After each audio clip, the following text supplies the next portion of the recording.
네, 이렇게 성경 봉독을 하고 목사님을 소개하고 제가 자리에 들어가서 편하게 설교 말씀을 들었었는데 제가 이 자리에 서서 설교를 하게 되었습니다. 네, 이 자리에 오신 모든 분들을 진심으로 축복하고 환영합니다. 우리 서로 인사하고 시작하면 좋겠습니다. 네, 오늘 잘 오셨습니다. 축복합니다. 라고 옆자리에 계신 분들과 인사했으면 좋겠습니다. 네, 안 하시는 자매님, 형제님이 제 눈에 보입니다. 네, 한 번 더 하실까요? 오늘 잘 오셨습니다. 축복합니다. 네, 감사합니다. 네, 여러분이 지금 예배드리는 이곳에 여러분이 스스로 생각하시기에 참 좋은 인연이다 라고 생각되는 사람이 있으신가요? 네, 한 명이라도 있다면 여러분은 만남의 축복을 가진 사람입니다. 만약 오늘 처음 나오신 분이 계시다면 우리 드레스덴 한인교회에 온 것 자체가 만남의 축복일 줄로 믿습니다. 아멘. 네, 사람은 혼자 살 수 없는 동물입니다. 태어날 때부터 부모님으로부터 시작되는 첫 만남으로 시작해서 친구, 선생님 또는 직장 상사, 배우자 등 죽을 때까지 수많은 만남이 이어집니다. 물론 헤어짐도 있습니다. 오늘은 이런 만남에 대해서, 만남의 축복에 대해서 이야기해 보려고 합니다. 저는 누군가를 성별할 때와 이제 학교를 입학하거나 회사에 들어갔을 때 아니면 새로운 일을 시작하는 등의 환경이 바뀌는 그러한 상황에서 만남의 축복에 대한 기도를 많이 합니다. 제 자신에게도 하고 그 사람에게도 이 축복의 기도를 많이 합니다. 그렇게 하는 이유는 하나님께서 새로운 만남을 통해 역사하시길 바라는 믿음이 있기 때문입니다. 첫 번째로 만남은 축복이고 하나님이 주신 선물입니다. 사람이 태어나서 가장 먼저 보는 얼굴은 누구일까요? 네, 아무도 대답 안 하시는군요. 네, 질문이었습니다. 네, 보통은 어머니일 가능성이 높습니다. 왜냐하면 아버지는 보통 밖에서 기다리시고 아들이 태어났니 딸이 태어났니 하면서 동네방네 자랑을 하시기 때문에 보통 어머니를 먼저 봅니다. 이렇게 아기가 태어나면 부모님은 아기를 위해 모든 것을 쏟아붓습니다. 물질과 시간의 대부분을 아기에게 할애하게 됩니다. 아이를 위해 유모차, 아이가 입을 옷, 기저귀, 분유, 이유식 등 많은 것을 필요로 하기 때문에 아이를 위해서 많은 물질을 쏟아붓고, 그리고 아이가 잠에서 깰 때마다 같이 잠에서 깨는 등 잠이 부족하고 이렇게 많은 시간을 아이를 위해서 쓰게 됩니다. 그리고 때때로 아이를 위해 생명까지 내어놓을 수 있는 것이 부모입니다. 아이가 자랄 때까지 마치 수호천사와 같이 아이를 돌보고 지킵니다. 아이가 자라서 생각하는 힘이 커지고 아는 것이 많아지면 부모님에 대해, 가정에 대해 많은 생각을 하게 됩니다. 사람이라면 모두가 겪는 과정 중 하나일 것입니다. 그러다가 부모님과 사이가 틀어지거나 아니면 가정이 너무 어려워서 살기 힘들어지거나 이런 난감한 상황에 처했을 때 부정적인 생각을 하게 될 수도 있습니다. 우리 엄마 아빠는 왜 저래? 왜 난 우리 엄마 아빠 사이에서 태어났지? 이렇게 생각을 할 수도 있고, 또는 부모님은 나보다 언니 오빠를 더 좋아하는 게 아닐까? 나보다 동생을 더 사랑하는 것은 아닐까? 우리 엄마 아빠는 왜 나에게 친구들처럼 넉넉한 용돈을 주지 않을까? 우리 집은 왜 이렇게 가난할까? 여러 가지 생각을 할 수 있습니다. 그리스도인 자녀라면 하나님 왜 우리 엄마 아빠가 내 엄마 아빠예요? 라는 같은 그런 식의 기도를 할지도 모릅니다. 삶이 너무 힘들고 지쳐서 부모님과의 갈등이 크고 받은 상처가 많아져서 이런 식으로 기도를 할 수도 있습니다. 만약 성도 여러분들이 현재 이렇게 힘든 상황이라고 생각이 되시거나 자라온 환경이 너무나도 힘들다고 생각되실지라도 여러분의 부모님 밑에서 태어나고 부모님 품에서 자랐다는 것 자체로 우리는 만남의 축복을 받은 사람입니다. 한국에서 매년 수백 명의 아이들이 유기되고 있습니다. 지하철역에 있는 베이비 박스에 놓고 가는 것이라면 그나마 다행인 경우에 속하고, 화장실, 길바닥, 심하면 도로가 옆에, 쓰레기통 등 우리의 상상 이상의 장소에서 많은 아이들이, 심지어 탯줄도 안 잘린 아이들이 버려지고 있습니다. 작정하고 버린 것이기 때문에 그들의 부모님을, 원래 부모님을 찾는 것은 너무나도 힘든 그런 아이들이 많이 있습니다. 아무리 가정이 어렵고 힘들어도 부모님의 보호와 사랑 안에서 살아온 우리들은 행복한 사람입니다. 우리들은 축복받은 사람들입니다. 하나님은 너를 만드시는 분으로 잘 알고 계신 요엘에게의 가사를 한번 생각해 보십시오. 하나님은 너를 만드신 분, 너를 가장 많이 알고 계시며 가장 깊이 이해하신단다. 하나님께서는 우리의 머리털 하나까지 셀 수 있으실 정도로 우리를 잘 알고 계시는 분입니다. 우리를 너무나도 사랑하시는 분입니다. 그렇기 때문에 우리에겐 항상 최선의 것을 주십니다. 즉 우리가 태어난 우리의 부모님들은 우리에게 가장 알맞은 분이라는 것입니다. 우리를, 나 자신을 누구보다도 사랑해 주실 수 있고 누구보다도 이해해 주실 수 있는 사람이 바로 우리의 어머니, 아버지입니다. 우리가 태어날 때 받는 첫 번째 만남의 축복인 것입니다. 우리는 생일이 되면 태어난 것을 기념하고 축복합니다. 자녀가 생일을 맞이하면 생일 축하해 주세요, 또는 나 이 선물 갖고 싶어요 라고 조르기도 합니다. 너무 극성적인 자녀가 있다면 가끔은 부모님께서 내가 널 낳느라 얼마나 힘들었는데 내가 축복받아야 되지 않겠니? 라고 받아치시는 부모님도 계십니다. 이러한 분쟁이 있는데 이런 분쟁을 없애기 위해서 제가 한 가지 제안하는 것이 있습니다. 생일을 단순히 탄생을 기념하는 것이 아니라 부모와 자녀 간의 만남을 기념하고 축복하고 이러한 만남을 주신 하나님께 감사드리는 날로 생각하면 어떨까요? 부모님과 자녀 모두에게 더욱더 뜻깊은 그런 날이 되지 않을까 생각합니다. 이 자리에 계신 모든 성도 여러분들이 하나님께서 주실 멋진 자녀와 만나는 만남의 축복이 있기를 진심으로 축복합니다.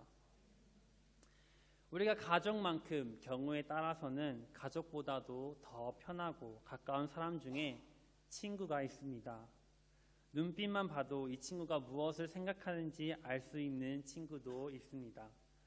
맛있는 음식처럼 매일 필요한, 매일 보고 싶은 친구가 있고, 약과 같이 가끔 보고 싶은, 가끔 필요한 친구도 있고, 질병과 같아서 항상 피하고 싶은 친구도 있습니다. 여러분은 어떤 친구가 많으십니까? 인디언 말로 친구라는 단어의 뜻은 내 슬픔을 자기 등에 지고 가는 자라고 합니다. 미국의 작가 엘버트 허버드는 설명하지 마라, 친구라면 설명할 필요가 없고 적이라면 어차피 너를 믿지 않을 테니까. 나에 대한 모든 것을 알면서도 나를 사랑하는 사람, 당신을 사랑하는 사람이 진정한 친구라고 말하고 있습니다. 성도 여러분들에겐 설명이 필요가 없고 나의 슬픔을 대신 짊어질 수 있고 나의 모든 것을 알면서도 나를 사랑해 줄 수 있는 그런 친구가 얼마나 몇 명이나 있습니까? 이러한 사람이 만약에 단 한 명이라도 있다면 여러분은 축복받은 사람입니다. 다윗과 요나단의 멋진 우정은 많이 알려져 있습니다. 요나단은 다윗을 자신의 생명과 같이 사랑했다고 오늘날 성경은 기록하고 있습니다. 왕자인 요나단은 양치기였던 다윗과 엄청난 신분 차이가 있지만 그런 것은 전혀 신경 쓰지 않고 다윗을 사랑했습니다. 자신의 겉옷을 벗어 다윗에게 주었고 자신의 군복과 칼과 활과 띠까지도 다윗에게 줍니다. 오늘 본문 말씀 1절에 아버지 사울이 다윗을 죽이라고 명령합니다. 사울은 이제 다윗을 죽이려는 의지를 공공연히 드러낸 것입니다. 그러나 요나단은 그 명령을 듣지 않고 다윗을 죽이려는 그 명령을 듣지 않고 다윗에게 먼저 위험을 알리고 다윗을 피신시킵니다. 그 후에 다윗을 사울 왕 앞에서 변호하면서 아버지를 설득합니다. 다윗이 왕께 득죄하지 않았고 왕께 행한 일은 선하며 다윗으로 인해 온 이스라엘이 큰 구원을 이루었다. 왕은 이를 보고 기뻐하지 아니하였습니까? 라고 변호합니다. 사실 왕자인 요나단이라고 할지라도 한 나라의 왕의 명령을 어기고 다윗을 피신시키고 변호하는 행동은 목숨을 걸고 해야 하는 행동입니다. 요나단은 정말 다윗을 위해 생명을 걸 수 있는 그러한 친구였습니다. 사울은 요나단의 간청과 호소를 듣고 감동되어 하나님이 살아계심을 두고 다윗을 죽이지 않겠다고 맹세합니다. 하나님께서는 다윗과 요나단이 만나게 함으로 하나님의 역사를 이루신 것입니다. 아버지가 죽이려는 것을 그의 아들을 통해서 막으시는 하나님의 오묘한 섭리의 역사를 보여주십니다. 그 섭리로 다윗을 보호하고 인도하셨습니다. 요나단이 다윗의 생명을 구했듯이 우리도 이러한 일을 할 수 있습니다. 바로 영적으로 죽은 사람들을 살리는 일입니다. 성도 여러분들 주변에 분명히 주님을 모르는 많은 사람들이 있을 것입니다. 그들을 사랑하는 마음으로 기도하고 그들의 곁에 서서 주님을 전하십시오. 우리가 생각하기에 믿지 않는 영혼들은 우리를 비웃고 우리를 조롱하고 우리를 시험하고 냉소적인 눈으로만 바라볼 것 같지만 사실은 그렇지 않습니다.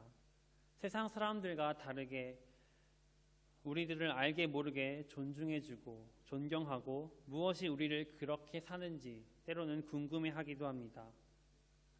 이제 우리가 그들 곁에 다가서서 주님을 알게 하는 축복의 통로가 되어줘야 하는 것입니다.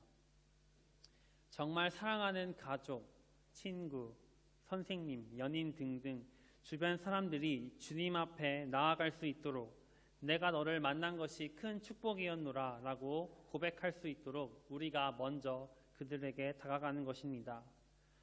다윗의 생명을 구하기 위해서 왕의 명령을 거역하고 그 앞에서 간청하고 설득했던 요나단처럼 사람들이 구원의 자리로 나아오게 하기 위해서 기도하고 사랑을 전하고 설득하십시오.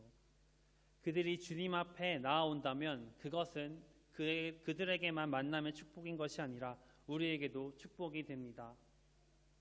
하늘에 상금이 쌓이고 나중에 주님 앞에 섰을 때 잘했다, 착하고 충성된 종아라고 주님께서 칭찬해 주실 것입니다. 사랑하는 성도 여러분, 서로의 만남이 서로에게 축복이 되는 것을 믿고 이것을 위해 기도하는 우리 모두가 되시기를 축복합니다. 두 번째로, 만남은 누군가의 삶을 바꾸어 놓을 수 있습니다.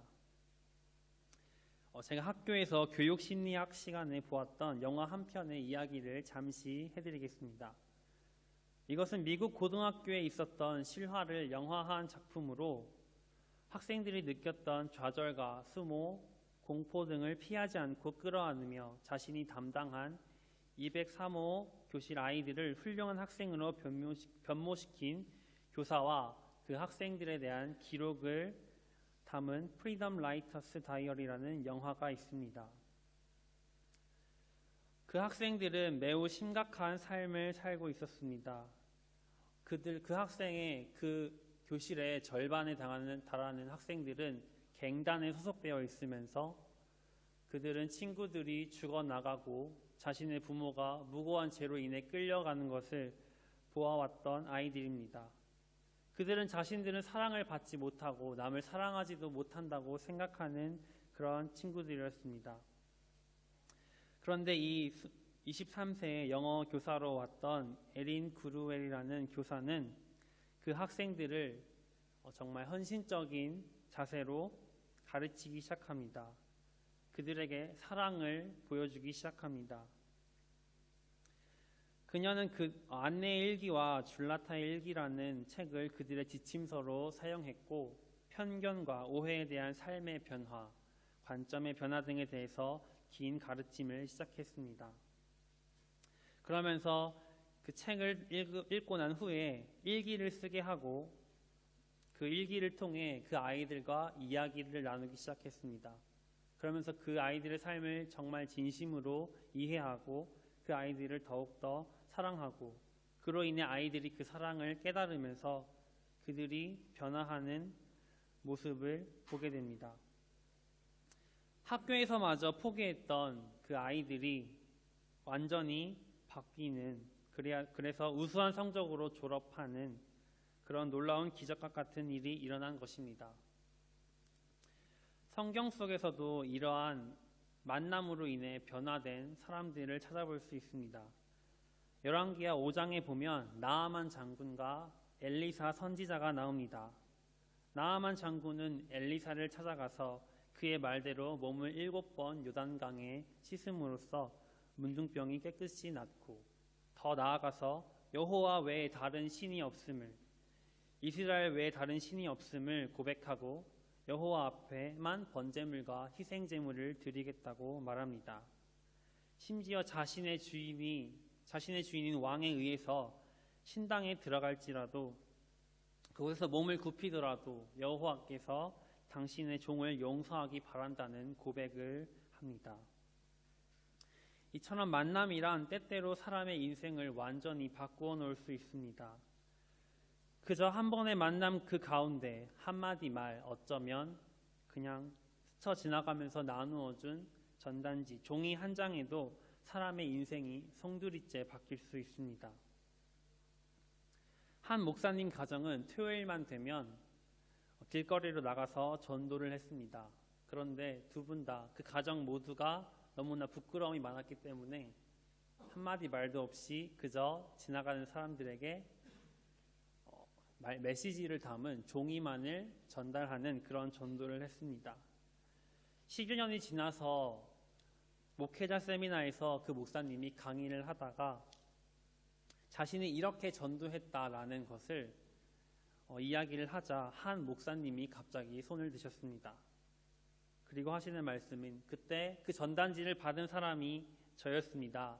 그래서 내가 주님을 믿게 되었습니다. 라고 고백했습니다. 그저 종이 한 장 건네는 만남을 통해 한 영혼이 구원받은 것입니다. 더 나아가서 길 잃은 어린 양을 이끄는 목자까지 되게 하였던 것입니다. 우리 교회도 매주 토요일 날 길거리 찬양 전도를 나가서 찬양을 합니다. 제가 처음 이곳 드레스덴에 와서 길거리 찬양을 나갔을 때는 분명히 찬양하는 팀이 없었습니다. 그러나 우리 교회가 나와서 찬양하는 것을 보고 다른 독일 교회 사람들도 한 팀, 두 팀 나와서 찬양을 하기 시작했습니다. 드럼과 키보드에 믹서까지 설치해서 정말 프라가스트라스의 이쪽에서 저쪽까지 전부 다 쩌렁쩌렁하게 들릴 만큼 큰 소리로 찬양을 하는 팀도 생겼습니다. 어느 날은 우리 교회를 포함해서 무려 3팀이나 찬양을 하는 날도 있었습니다.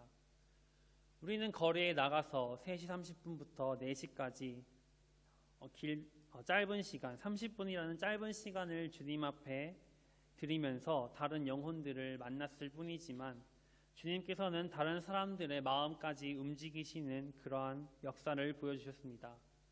우리가 이렇게 뿌린 씨앗이 분명 언젠가 주님의 때에 찬양을 들었던 그 길거리에 많은 영혼들이 주님께로 돌아오는 역사가 일어날 줄로 믿습니다. 그러니 여러분, 이런 놀라운 역사가 일어나는 길거리 찬양 전도에 동참하시는 건 어떻습니까? 네, 오후 2시 20분부터 연습을 시작합니다. 늦으시면 3시 반까지 프라가스트라스에서 오셔도 좋습니다. 네, 아무튼 이렇게 사람들의 마음을 움직이고 인생을 변화시키는 만남의 축복이 이 자리에 계신 모든 성도 여러분들에게 있기를 축복합니다. 마지막 3번째는 영원한 생명을 얻는 주님과의 만남의 축복입니다. 요한복음의 마지막 구절인 21장 25절을 보면 예수께서 행하신 일이 이 외에도 많으니 만일 낱낱이 기록된다면 이 세상이라도 이 기록된 책을 두기에 부족할 줄 아노라 라는 말로 주님께서 행하신 일이 얼마나 많았는지를 표현하고 있습니다. 주님께서는 죽은 자도 살리시고 떡 5개와 물고기 2마리로 5,000명을 먹이시는 놀라운 기적도 많이 보여주셨지만 변화시키신 사람들도 많습니다. 여리고에 사는 부자 세리장 삭개오를 삭개오야 내려오라 내가 오늘 너희 집에 유하겠노라 라는 한마디로 그가 회개하게 만들고 자신의 소유를 절반을 나눠주고 속여서 가로챈 재산이 있다면 내갑절로 갚겠다는 고백을 하게 합니다. 이스라엘에서 가장 막강한 권력을 가지고 있는 사내들인 공회원이자 비싼 향유를 예수님의 시신에 발라서 장사를 지낼 수 있을 정도로 경제력도 가지고 있고 율법을 가르치는 유대인 최고 지도자, 최고 지성인인 니고데모도 예수님과 만남으로 크게 변화합니다. 권력, 재력, 지성을 모두 갖춘 그가 세상의 기준으로 모든 것을 갖추었다고 생각하는 그가 채워지지 않는 것을 예수님께서는 채워주셨습니다. 사람들의 눈을 피해 밤에 몰래 찾아와야 했던 니고데모는 예수님을 죽이려고 음모를 꾸미는 대제사장과 바리새인들을 향해 예수님을 옹호하는 말을 하다가 그들로부터 집중적인 공격을 받습니다. 예수님과의 만남으로 그가 이렇게 변화된 것입니다. 예수님과 함께 십자가에 달렸던 강도 한 명은 예수님을 조롱하지만 다른 한 명은 자신을 기억해달라고 말하면서 그 자리에서 구원을 받았습니다. 예수님의 12제자 또한 마찬가지입니다. 그들은 예수님이 체포되실 때까지 도망가기 바쁜 자들이었습니다. 3년을 예수님과 함께 생활하면서 그 기록하기에 책이 부족할 만큼의 역사를 직접 보았던 제자들인데도 불구하고 그들은 예수님이 체포되실 때 십자가에 달려 돌아가실 때 모두 도망갔습니다. 그런 그들이 부활하신 주님을 만나고 오순절에 성령을 받고 끝까지 주님의 복음을 전하다가 요한을 빼고 모두 순교했습니다. 그들이 당한 고통은 이루 말할 수 없습니다. 그들은 톱질을 당하기도 하고 십자가에 거꾸로 매달리고 돌에 맞고 산채로 살이 벗겨지고 그런 가운데서도 믿음을 저버리지 않았습니다. 심지어 요한도 가마솥에 던져졌지만 하나님의 도우심으로 기적처럼 살았던 것입니다. 이렇게 사람들이 변화한 이유는 그들이 주님을 만남으로 영원한 생명을 얻고 그것을 바라보았기 때문입니다. 사람과 사람과의 만남에서 놀라운 기적의 역사가 일어나지만 주님과의 만남은 주님께서 영생을 선물로 주십니다. 영생을 받는 것은 사실 어렵지 않습니다. 한마디 고백만 있으면 됩니다. 단 그 고백은 정말 마음에서 우러나오는 진실된 고백이어야 합니다. 저는 죄인입니다. 저는 그동안 저를 창조하신 하나님을 몰랐고 제 마음대로 제 뜻대로 살았습니다. 이 모든 것을 진심으로 회개합니다. 이제 하나님을 떠나 방황하며 고통하던 저를 다시 살리시기 위해 이 세상에 오셔서 십자가에 피 흘려 죽으시고 부활하신 예수님을 저의 구세주로, 저의 그리스도로, 저의 주인으로 제 마음속에 영접합니다. 제가 제 마음속에 성령으로 들어오사 영원히 다스려 주시고 책임져 주시고 인도해 주시옵소서. 절 구원하심을 믿고 예수님의 이름으로 기도드렸습니다. 아멘. 이러한 진실된 고백만 있으면 정말 하나님을 내 마음에, 주님을 내 마음에 주인으로 모시는 이런 고백만 있으면 우리는 주님께 영생을 선물로 받을 수 있습니다. 사람들 중에는 슬픔과 상처 없이 세상을 살아가는 사람이 아무도 없습니다. 인생을 살다 보면 어떠한 형태로든 슬픔이 찾아옵니다. 제 마음에도 슬픔이 있고 상처가 있고 여러분의 마음에도 있습니다. 때로는 겉으로는 웃고 있지만 속으로는 뒤에서는 눈물을 흘리고 있는 경우도 있습니다. 일평생에 근심하며 수고하는 것이 슬픔뿐이라 그의 마음이 밤에도 쉬지 못하리니 이것이 헛되도다. 이렇게 말했던 전도서 2장 23절의 솔로몬의 고백처럼 이렇게 사는 것이 우리의 인생일지도 모릅니다. 그러나 주님을 만나고 그 영원하신 하나님의 나라와 생명을 바라보며 살면 이러한 것들이 다 기쁨으로 변할 줄 믿습니다. 지금 견디는 슬픔과 상처의 고통은 후에 있을 영원한 기쁨의 행복에 비교할 수 없기 때문입니다. 이러한 기쁨과 행복을 다른 사람들에게, 우리 가족에게, 친구에게, 연인에게 전하십시오. 그들과 후에 영원한 하나님의 나라에서 영원한 기쁨과 행복을 함께 누릴 수 있도록 그들에게 찾아가고 그들을 위해 기도하십시오. 그들에게 여러분 스스로가 만남의 축복의 통로가 되는 것입니다. 그리고 우리가 아니더라도, 내 자신이 아니더라도 다른 좋은 인연, 선한 그리스도인들을 만나도록 그들의 만남을 축복을 위해 기도하십시오. 태어나면서 죽을 때까지 만나는 수많은 사람들이 그들을 변화시키도록, 그들의 영생을 선물 받을 수 있도록 만남의 축복을 위해 기도하시고, 이 자리에 계신 모든 성도 여러분들 또한 그러한 만남의 축복이 있기를, 그런 만남의 축복을 받기를 주님의 이름으로 축원합니다. 기도하겠습니다. 사랑과 은혜가 풍성하신 하나님 아버지, 주님께서 우리에게 주시는 그런 모든 만남들이 우리에게 축복이 되게 하여 주시옵시고, 지금까지 우리가 만나왔던 인연, 그리고 앞으로 만날 인연들이 모두가 주님의 축복임을 우리가 알게 하여 주시옵소서. 주님, 우리가 만남의 축복만을 사모하는 것이 아니라 정말 그들에게 우리 자체가 만남의 축복이 되어서 믿지 않는 다른 많은 사람들에게 찾아가서 그들도 만남의 축복을 받아 정말 주님 앞에 주님의 백성으로 다시 돌아가는 그러한 기적이 일어날 수 있도록 도와주시옵소서. 감사드립니다. 예수님 이름으로 기도드렸습니다. 아멘.